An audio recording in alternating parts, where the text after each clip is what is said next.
Hi అందరికీ నమస్కారం. Welcome to it's TV health. నేను మీ యాంకర్ త్రిపుర. ప్రస్తుతం మనతో పాటు ఉన్నారు doctor Lakshmi Nalini, senior consultant endocrinologist, diabetologist. వారితో మాట్లాడి అసలు ఎండోక్రైనాలజిస్ట్ అంటే ఏంటి, హార్మోనల్ ఇన్బ్యాలెన్స్ జరిగినప్పుడు ఎలాంటి కేర్ తీసుకోవాలో డాక్టర్ని అడిగి తెలుసుకుందాం. Hello doctor. Hello ma'am. నమస్కారం అండి, చెప్పండి. మ్యామ్, చాలా మందికి ఎండోక్రైనాలజీ అంటే ఐడియా లేదు. అసలు ఎండోక్రైనాలజీ అంటే ఏంటి మ్యామ్? ఎండోక్రైనాలజీ అంటే అది హార్మోన్కి సంబంధించిన వైద్య శాస్త్రం అనమాట. హార్మోన్స్ అంటే మనకి కెమికల్స్ ఏవైతే రక్తంలో ప్రవహించి ఒక్కొక్క అంగాన్ని ఎఫెక్ట్ చేస్తాయి. ఎండోక్రైనాలజీ అంటే హార్మోన్కి సంబంధించిన వైద్య శాస్త్రం. ఎండోక్రైనాలజిస్ట్ అంటే ఆ శాస్త్రాన్ని చేసిన స్పెషలిస్ట్ అనమాట. ఓకే.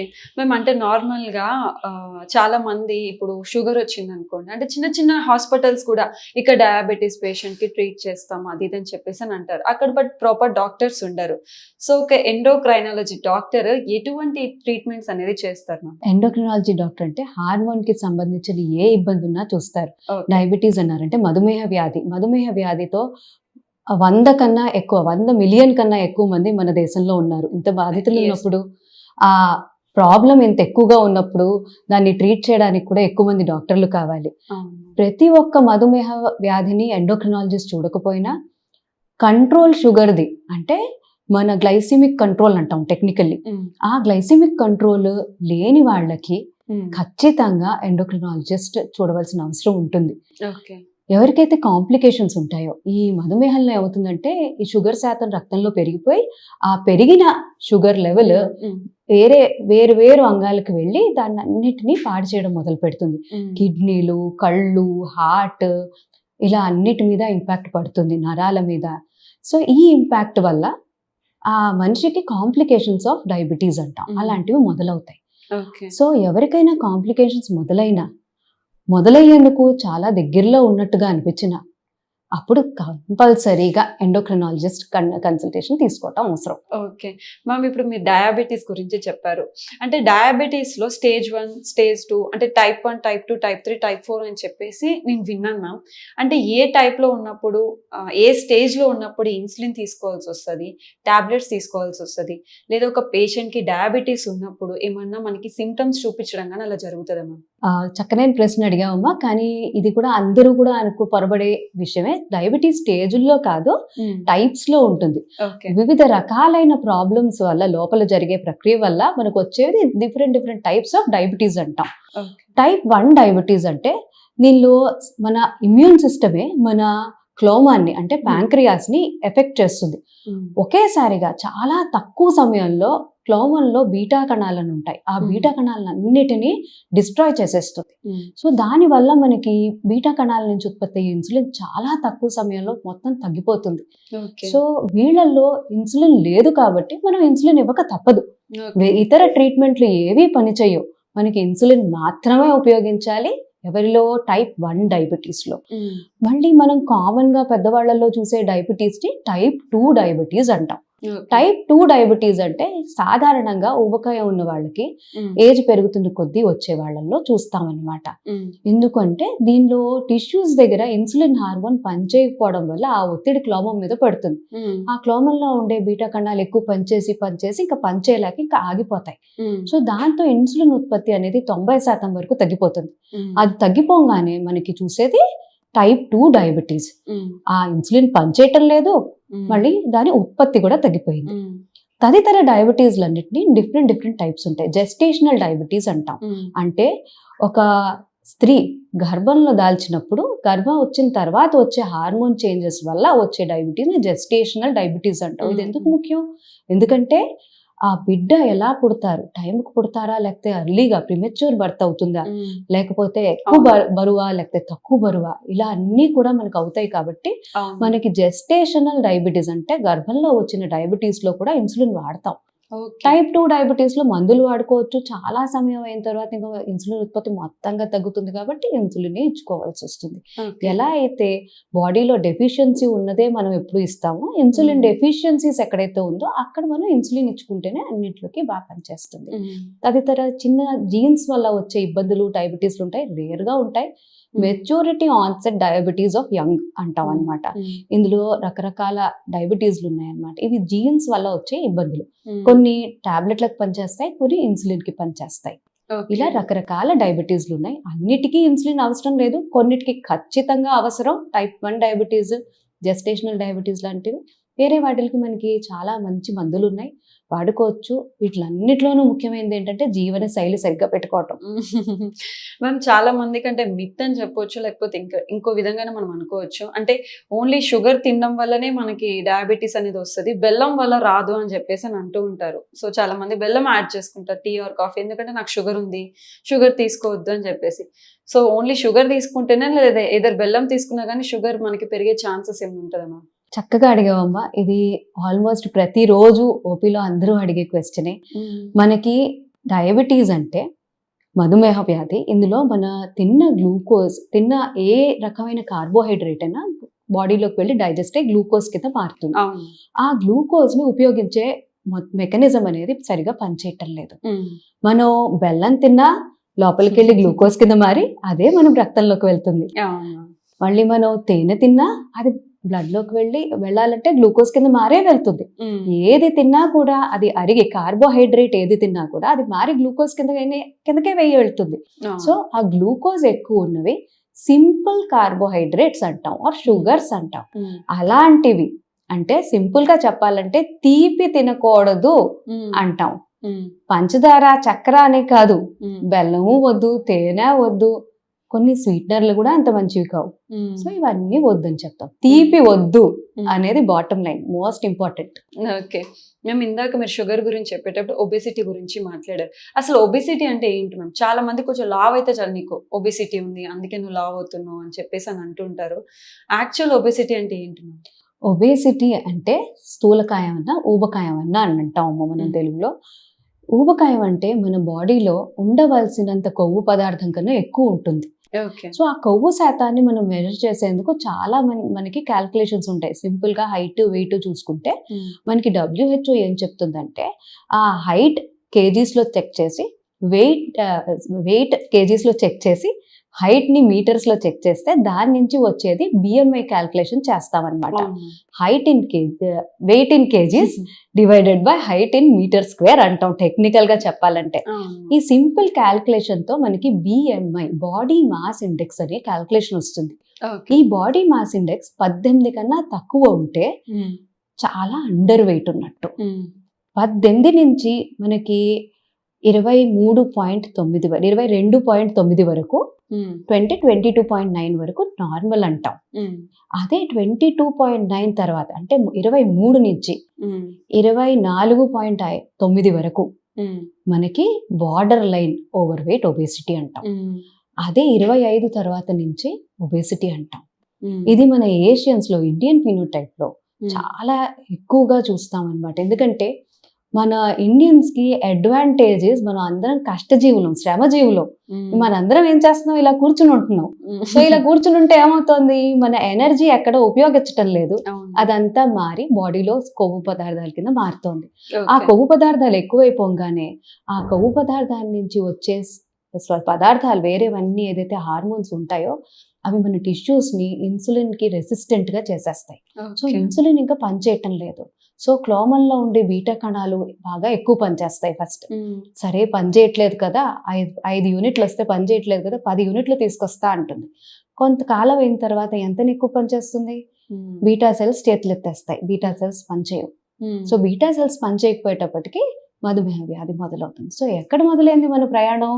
కూర్చుని ఉండటం, పనిచేయకపోవడం, అలాగే మనం ఫ్యాట్ పదార్థాలు ఉన్న, ఎక్కువ క్యాలరీస్ ఉన్న ఫుడ్ తీసుకోవటం, ఇవన్నీ చేస్తూ ఉండగా మెల్లిమెల్లిగా కొవ్వు పర్సంటేజ్ బాడీలో పెరిగి ఆ కొవ్వు పర్సంటేజ్ వేరే వేరే ఎఫెక్ట్స్ అన్ని చూపించి దాని నుంచి డయాబెటీస్కి దారితీస్తుంది. అదే వెయిట్ ఎక్కువగా ఉందనుకో, మోకాళ్ళ మీద బరువు పడుతుంది, మోకాళ్ళు అరిగిపోతాయి, నడవలేని అండం. 40 ఏళ్ళు 50 ఏళ్ళు రాగానే కూడా ఈ మధ్య కాలంలో చిన్న వయసులోనే మోకాళ్ళ నొప్పులు, నడవలేను అంటున్నారు మనుషులు. సో ఇవన్నీ కూడా ప్రాబ్లమ్స్ కి దారితీస్తుంది. ఓకే. మ్యామ్ చాలా మంది వెయిట్ లాస్ కోసం అని చెప్పేసి ఏదైతే ఫ్యాట్ ఉందో దాన్ని రిమూవ్ చేయించేసుకోవడం జరుగుతుంది. లైక్ 2 లీటర్స్ ఆఫ్ ఫ్యాట్‌ని రిమూవ్ చేయడం అట్లా అని చెప్పేసి కొలిచి తీసేస్తా ఉన్నారు. సో, అలా తీసేయడం తర్వాత మళ్ళీ ఒబెసిటీ వచ్చే ఛాన్సెస్ ఉంటదా మ్యామ్? ఇది చాలా పెద్ద మిస్కన్సెప్షన్ అమ్మా. అంటే తెలియకపోయిన విషయం. మనం ఎప్పుడైతే కొవ్వు చేరుతుందంటామో బాడీలో 2 చోట్ల కొవ్వు చేరుతుంది. ఓకే. ఒకటేమో మన అవయవాల చుట్టూ ఉండే కొవ్వు, అవయవాల లోపల కూడా లివర్ లోపల, మసిల్ లోపల ఇవన్నీ ఉండేది. దీన్ని ectopic fat or visceral fat అంటామన్నమాట. ఓకే. అదే మనకి చర్మం కింద ఉండేది సబ్క్యూటేనియస్ ఫ్యాట్. అంటే చర్మం కింద నుండే కొవ్వు అని. ఈ లిపోసక్షన్ ద్వారాను ఈ కొవ్వు రిమూవ్ చేయడం ద్వారాను మనం తీసేది only subcutaneous fat. Okay. Subcutaneous fat అంటే మనకి జస్ట్ పైన కనిపిస్తున్న లేయర్. అది చాలా ఇన్యాక్టివ్ గా మనకి ఏమీ ప్రాబ్లం చేయకుండా మెల్లగా కూర్చునేది, మెల్లగా మృదువుగా ఉండేది. దాన్ని తీసినంత మాత్రాన మనకి లోపల నుంచి బెనిఫిట్ అనేది రాదు. మనకి యాక్టివ్ గా ఉండేది మన అవయవాల చుట్టూ ఉండే విసరల్ ఫ్యాట్. ఆ విసరల్ ఫ్యాట్ ఎంత ఎక్కువగా ఉంటే అంత ఎక్కువగా చెడు ఆ హార్మోన్లు, బాడీకి దెబ్బతీసే హార్మోన్లు వస్తాయి. ఓకే. సో మనం పైనుంచి తీసేసినంత మాత్రాన లోపల ప్రక్రియ మారటం లేదుగా. సో ఎక్కడ ఆగుతుంది? ప్రాబ్లం ఆగదు. అయితే ఒబెసిటీ అనేది జెనెటికల్ గా వచ్చే ఛాన్సెస్ ఏమైనా ఉందా మ్యామ్? ఫర్ ఎగ్జాంపుల్ నాకు ఒకవేళ ఒబెసిటీ ఉంది అనుకోండి, మా పిల్లలకి కానీ లేకపోతే తర్వాత వాళ్ళ తరం పిల్లలకి వచ్చే ఛాన్సెస్ ఏమైనా ఉందా జెనెటికల్ గా? జెనెటిక్ గా అంటే దీనికి మళ్ళీ 2 రకాలు ఉంటాయి తల్లి. ఓకే. కొన్ని జీన్స్ లో ఇబ్బంది ఉన్నప్పుడు, అంటే మెలనోకార్టిన్ 4 అంటాం, అలాంటి జీన్స్ ఇబ్బందులు ఉన్నప్పుడు విపరీతమైన ఒబేసిటీ అనేది చూస్తామన్నమాట. పిల్లలు 5 ఏళ్ల పిల్లలు 70-80 కేజీలు ఉండటాలు, ఇలాంటివన్నీ, ఆకలి ఆగకపోవడాలు, ఇలాంటివన్నీ కూడా ఉంటాయి. సో అది జెనెటిక్ గా వచ్చే ఒబేసిటీ. మీరు మాట్లాడే ఒబేసిటీ ఏదైతే నాకుంటే పిల్లలకు వస్తుందా అంటే, ఒక పేరెంట్ కి స్థూలకాయ ఉంటే 60% అంటే 60% వరకు పిల్లలకి వచ్చే ఛాన్స్ ఉంది అంటాం. 2 పేరెంట్స్ ఉంటే 80-100% వరకు వస్తుంది అని. ఎందుకు? ఇది జెనెటిక్స్ కాదు. పిల్లలు ఏ వాతావరణంలో పెరిగారు, ఎలాంటి లైఫ్ స్టైల్ వాళ్ళకు ఉంది, ఎంత కదులుతారు, ఎంతవరకు వాళ్ళ ఫుడ్ చాయిసెస్ అంటాం ఎలా ఉన్నాయి, ఇవన్నీ కూడా చిన్నప్పటి నుంచి మన పేరెంట్స్ దగ్గర చూసేవే. సో మన పేరెంట్స్ దగ్గర మనం ఇది చూస్తాం కాబట్టి పేరెంట్స్ లావుగా ఉంటే మనం కూడా లావుగానే అయ్యే ఛాన్స్ ఎక్కువగా ఉంటుంది. సో జెనెటిక్సే కాదు, environment plays a big role అంటాం, మన చుట్టుపక్కల ఉండే వాతావరణం. ఓకే. మేము ఒక పేషెంట్ కి ఒబెసిటీ వస్తుంది అంటే వచ్చింది అనేటప్పుడు ముందుగా సిమ్టమ్ మనకి ఏమన్నా చూపిస్తుందా మ్యామ్? బరువు పెరగటమే తల్లి, బరువు పెరగటం. ఒకవేళ తినే పద్ధతులన్నీ తప్పుగా ఉన్నాయనుకో, ఇవాళ కాకపోతే రేపు పెరిగిపోతుంది. చిన్న అమౌంట్ ఆఫ్ క్యాలరీ ఎక్సెస్ ప్రతిరోజు మనం తీసుకున్నట్టయితే దాదాపు 8-10 సంవత్సరాల లోపల సుమారుగా 20 కేజీల కొవ్వు మనం పెంచుకుని ఉంటాం.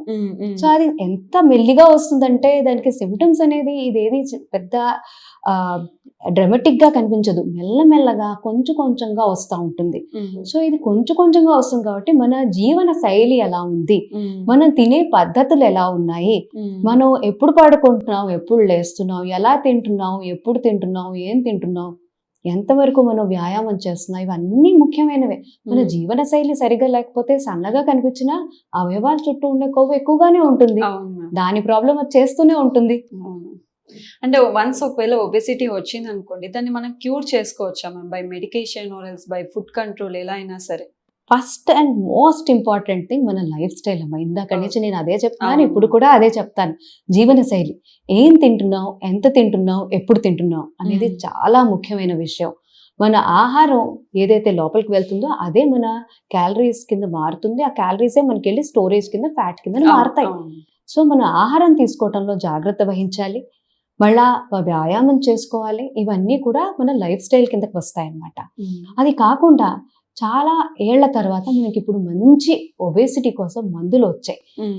మనకి ఒబేసిటీ కోసం ఉన్న మందులు ప్రస్తుతం వరకు అయితే ఇంకా ఇంజెక్షన్ రూపంలోనే తీసుకోవాలి. వారానికి ఒక్కసారి తీసుకుంటే మనకి మెల్లమెల్లగా డోస్ పెంచుకుంటూ వెళ్ళినప్పుడు చక్కగా మన లైఫ్ స్టైల్ కి తోడ్పడి ఆ ఒబేసిటీ అనే ప్రాబ్లం తగ్గిస్తాయి. ఇలా తగ్గితే బరువు ఏమవుతుంది, హార్ట్ కి సంబంధించిన ఇబ్బందులన్నీ కూడా తగ్గుతాయి. ఇలా బరువు పెరిగిన కొద్దీ కొలెస్ట్రాల్ లెవెల్స్ పెరిగి రక్తనాళాలన్నీ పూడుకుపోతాయి, పూడిపోతే హార్ట్ సమస్యలు ఎక్కువైపోతాయి కదా. సో ఒబేసిటీని ట్రీట్ చేసుకుంటే కార్డియాక్ ప్రాబ్లమ్స్ అన్ని కూడా తగ్గుతాయి, మధుమేహం తగ్గుతుంది, మోకాళ్ళ నొప్పులు తగ్గచ్చు, ప్లస్ సొసైటీలో కూడా ఇంప్రూవ్మెంట్ ఉంటుంది. చాలా సార్లు మ్మ్. లావుగా ఉన్న పెద్దవాళ్ళు కానీ పిల్లలు కానీ ఉంటే చుట్టుపక్కల వాళ్ళు ఆట పట్టించడానికో ఏదో ఒకటి అవహేళన చేస్తూ ఉంటారు. చాలా సార్లు మనసు నొచ్చుకున్నప్పటికీ మనం నవ్వి ముందరికి వెళ్ళిపోతూ ఉంటాం. ఇలాంటివి కూడా చాలా జరుగుతాయి కాబట్టి మనం ఒబేసిటీని తగ్గించుకోవటమే నయం. పోతే మన సొసైటీలో ఎలా అంటే కొంచెం లావు ఉంటే మంచి ఇంటి నుంచి వచ్చిన వాళ్ళు బాగా ఉన్నవాళ్ళు అన్నట్టుగా ఒక మైండ్లో ఉండిపోయింది అందరికీ. కొంచెం లావు ఉంటే ఏం పర్వాలేదు అంటారు. కొంచెం లావు కూడా మనకి భారతీయులకి ముఖ్యంగా సమస్యలను క్రియేట్ చేస్తుంది కాబట్టి మన జీవన శైలి సరిగా పెట్టుకుంటూ వెయిట్ని అదుపులో పెట్టుకొని చక్కగా లైఫ్ని సాగించుకుంటే మంచిది. Yes ma'am, thank you so much ma'am. And next ఇంకో కంప్లైంట్ ఏంటి అంటే మెయిన్గా థైరాయిడ్ మ్యామ్. ఇప్పుడు ఫిమేల్స్ చాలా మంది ఫేస్ చేస్తాం థైరాయిడ్ ఇష్యూస్. అసలు థైరాయిడ్ మేజర్గా ఎందుకు వస్తుంది మ్యామ్? థైరాయిడ్ మనకి కళ్ళు, ముక్కు, నోరు ఎలా ఉన్నాయో థైరాయిడ్ కూడా బాడీలో ఒక పార్ట్. ఓకే. మన మెడలో ఉంటుంది. అది సుమారుగా సీతాకోక చిలుకలా ఉంటుంది అనమాట. ఓకే. సీతాకోక చిలుక ఆకారంలో ఉండే గ్లాండ్. థైరాయిడ్ గ్రంథి నుంచి వచ్చేది థైరాయిడ్ హార్మోన్ అంటాం. ఈ థైరాయిడ్ హార్మోన్ ఏం చేస్తుంది? ఈ థైరాయిడ్ హార్మోన్ అన్ని ఆర్గన్స్, సెల్స్ పనిచేయటాన్ని మాడ్యులేట్ చేస్తుంది. అంటే మన గుండె దానంతట అదే కొట్టుకుంటుంది. కానీ మనం పరిగెట్టాలన్నప్పుడు ఫాస్ట్ గా కొట్టుకోవాలి, మనం కూర్చున్నప్పుడు తక్కువ మెల్లగా కొట్టుకోవాలి. సో దీనికోసం ఈ గుండె హార్ట్ రేట్ ని అడ్జస్ట్ చేసే హార్మోన్స్ ఉంటాయి. దాన్ని ఫైన్ ట్యూన్ మన సరౌండింగ్స్ ని బట్టి, మన ఇంటర్నల్ రిక్వైర్మెంట్స్ ని బట్టి ఫైన్ ట్యూన్ చేసేది థైరాయిడ్ హార్మోన్. థైరాయిడ్ హార్మోన్ మన బాడీలో ప్రతి ఒక్కటి పర్ఫెక్ట్ గా జరిగేటట్టు చేస్తుంది. సో థైరాయిడ్ అనేది జబ్బు కాదు, అది తక్కువ పనిచేస్తేనో ఎక్కువ పనిచేస్తేనో జబ్బు. యా, అదే థైరాయిడ్ లో కూడా మనకి డిఫరెన్స్ ఉంది, హైపర్ అండ్ హైపో థైరాయిడ్ అని చెప్పేసి. సో దాని యొక్క డిఫరెన్స్ ఏంటి మ్యామ్? థైరాయిడ్ గ్రంథి నుంచి థైరాయిడ్ హార్మోన్ తక్కువ శాతంలో, బాడీకి అవసరమైన దానికన్నా తక్కువ శాతంలో వస్తే దాన్ని హైపోథైరాయిడిజం అంటాం. ఇలా థైరాయిడ్ గ్రంథి పనిచేయటం లేదు కాబట్టి మన బ్రెయిన్ నుంచి సిగ్నల్స్ వెళ్తాయి, పని చెయ్యి, ఇంకొంచెం పని చేయి, థైరాయిడ్ హార్మోన్ సరిపోవటం లేదు అని. ఆ సిగ్నల్ TSH అన్నమాట. TSH అంటే మన అమ్మలాగా. ఏమన్నా ముఖ్యమైన పని మనం ఇంట్లో చెప్తే అమ్మ ఏం చేస్తుంది? అరిచి చెప్తుంది. అమ్మ అరిచింది అంటే పని జరగలేదు అని. హైపోథైరాయిడిజం లో థైరాయిడ్ హార్మోన్లు తక్కువ అవుతాయి, TSH అంటే మెదడు నుంచి వచ్చే సిగ్నల్ అనేది పెరుగుతుంది. అదే హైపర్ థైరాయిడిజం అన్నాం అనుకో. హైపర్ థైరాయిడిజం అంటే అవసరమైన దానికన్నా మించి థైరాయిడ్ హార్మోన్ ఉత్పత్తి జరిగితే దాన్ని హైపర్ థైరాయిడిజం అంటాం. చెప్పకుండానే పనులన్నీ చేస్తే అమ్మ ఉంటుంది, ఏమీ అనేది కదా, సైలెంట్ గా అవుతుంది కదా. సో TSH లెవెల్ తగ్గిపోతుంది. థైరాయిడ్ హార్మోన్స్ అంటే T3, T4 అంటాం. ఆ T3, T4లు పెరిగిపోతాయి, TSH తగ్గిపోతుంది. ఇది హైపర్ థైరాయిడిజం. ఓకే మ్యామ్, ఇప్పుడు అంటారు థైరాయిడ్ ఉన్న వాళ్ళు కొంతమంది సన్నగా అవుతారు, కొంతమంది లావుగా అవుతూ ఉంటారని చెప్పేసి. సో ఈ లావుగా అయ్యేదాన్ని మనం ఒబిసిటీ కింద కన్సిడర్ చేయాలా, లేదా థైరాయిడ్ గ్లాండ్స్ వాళ్ళకి తక్కువ అవడం వల్ల, లేకపోతే మరీ ఎక్కువ అవడం వల్ల లావు అయ్యారు అనుకోవచ్చు? చాలా పెద్ద అపోహ హైపోథైరాయిడిజం లో వెయిట్ పెరుగుతాం అనుకోవడం. ఓకే. అస్సలు కంట్రోల్ అవ్వని హైపోథైరాయిడిజం ఉందనుకోండి, అందులో బాడీలో నీరు శాతం అనేది ఎక్కువ పెరుగుతుంది.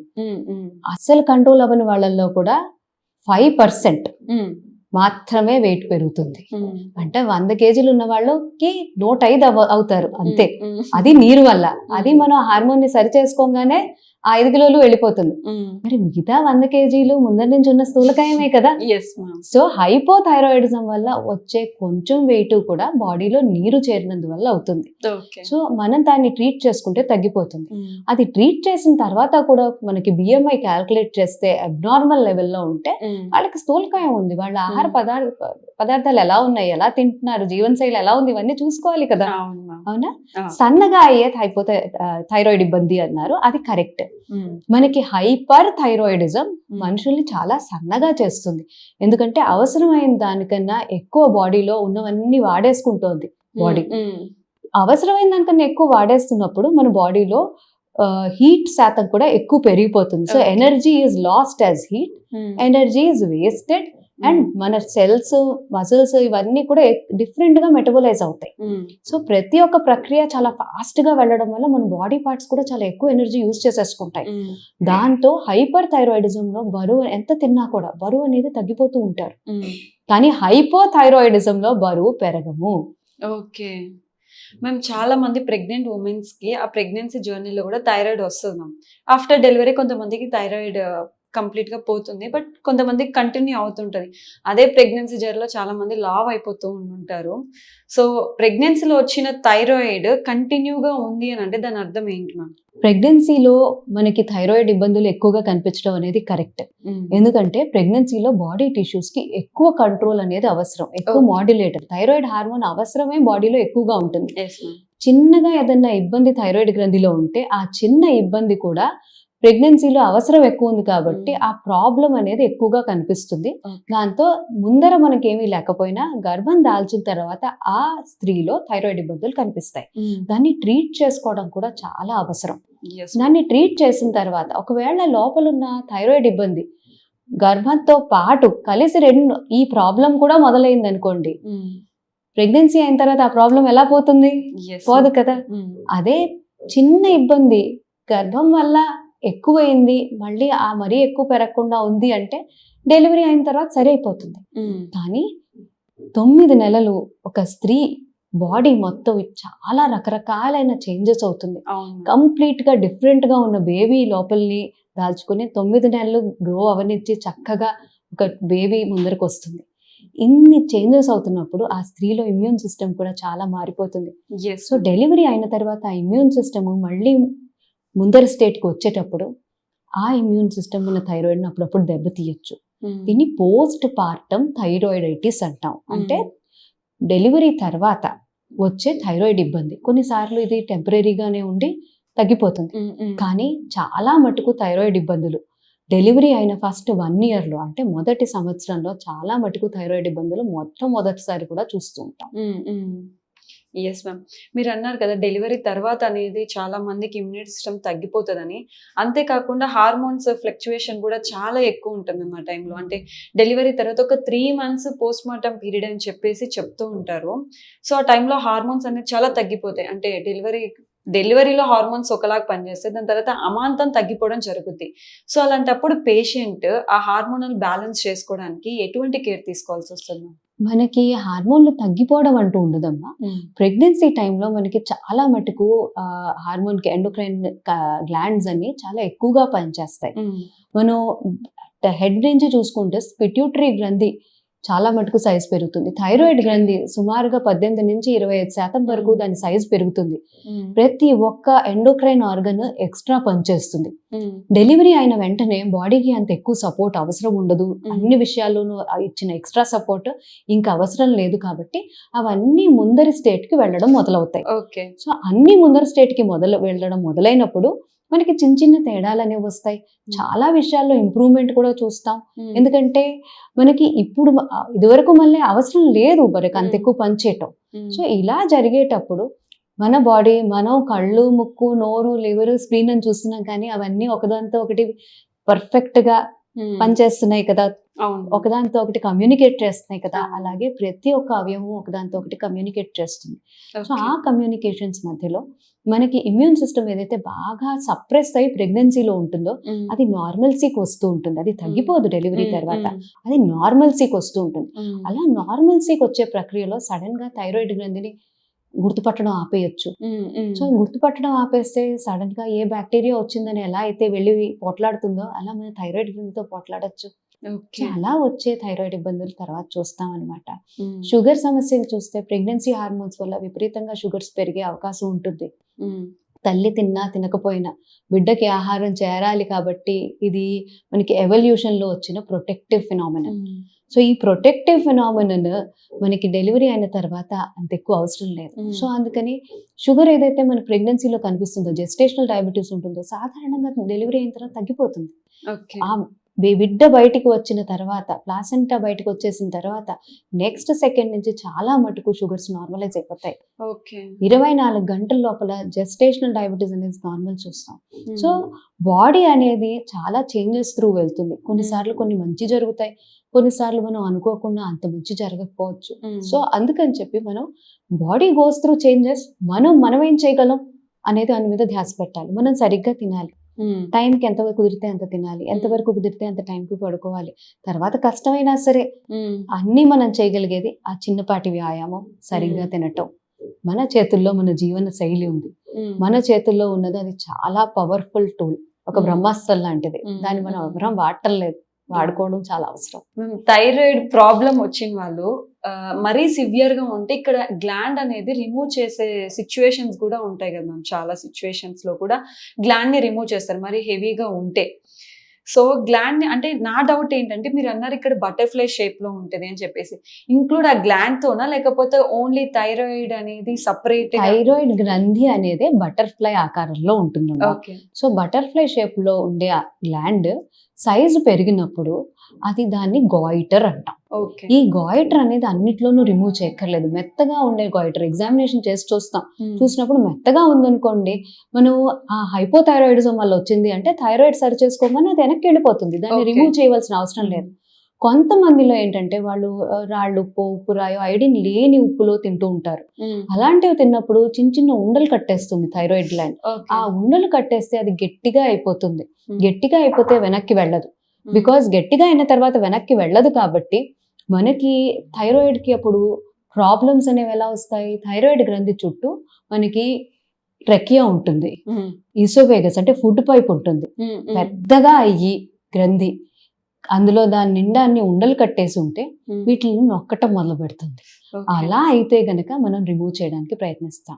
అదే మనకి విపరీతంగా పెద్దగా అయిపోయింది అనుకోండి, ఒక కాలంలో ఇన్ఫాక్ట్ 1970లో మీరు నేను పుట్టక ముందర ఇవన్నీ చాలా ఎక్కువగా చూసేవాళ్ళం. ఆ తర్వాత government of India iodation of the salt programme మొదలుపెట్టింది.